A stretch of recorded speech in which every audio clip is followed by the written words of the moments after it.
ఇంటి తాళం పలగొట్టి నగలు దోచిన దొంగలు. క్లూస్ టీమ్ తో ఎంక్వైరీ చేస్తున్న పోలీసులు. సెక్యూరిటీ లేని ఏటీఎం కు సూటి, 5 లక్షలు లూటి. వైన్స్ లోకి దూరిన పనిమంతులు. బ్రాండెడ్ లిక్కర్, నగదు చోరీ. సెల్ ఫోన్ షాపులకు జొరిన కేటుగాళ్లు. లక్షల రూపాయలు విలువ చేసే ఫోన్లు, ల్యాప్టాప్లు మాయం.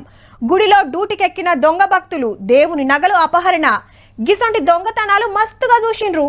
ఇప్పుడైతే మస్తు చిత్రమైన దొంగలు మోపైన రబ్బా. ఆటో దిగి దబ్బదబ్బ సలివేంద్రంలకు పోయి కుండ మీద మూత తీస్తే సుక్కలేనట్టున్నాయి. నీ అవ్వ దూప కాబట్టే నీళ్లు లేకవాయే అని పెదాలు సప్పరించుకుంటా సప్పుడు గంట వచ్చి ఆటో ఎక్కిండు.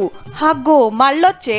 అరే నీళ్లు నింపుకొచ్చి పెడతాడు కావచ్చు, కుండ పట్టుకపోతాండు, పుణ్యాత్ముడే ఉన్నట్టుండు అనుకుంటాండ్రులే.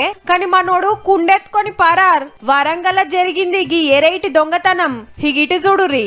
కార్లా ఫుల్ ట్యాంక్ డీజిల్ కొట్టించుకుండ్రు. ఫోన్ పే చేస్తాం స్కానర్ పెట్టానంగానే గీ కాక చూపెడతంటే కారు దంచుడే దంచుడు. పుక్కట్లా డీజిల్ కొట్టించుకునే దొంగలు మరి. రాత్రిపూట మనోళ్ళ పనే ఇది. మునుం పెట్టి ముంచుతుండే వరకు బంకు ఓనర్లు బదురుకొని పోలీసులకు కంప్లైంట్ ఇస్తే 3 మోతవర్లను పట్టేసిండ్రు వరంగల్ పోలీసులు. ఇక మనోడు నీళ్ల దొంగ. హైదరాబాద్ శివారు అన్నోజిగూడలా ఓ ఇంటికొచ్చి అవ్వను నీళ్లు అడిగిండు. ఆమె తెచ్చియంగానే మెడలున్న 5 తులాల బంగారి గొలుసు గుంజుకొని కారు దంచుడే దంచుడు. దొంగ దొంగ అని అవ్వ అరసుడుతోటి అందరు ఉరుకొచ్చిండ్రు.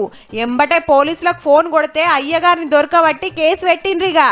గిదుల్లా ఇయాల్టి ఎరైటి దొంగలార్తా.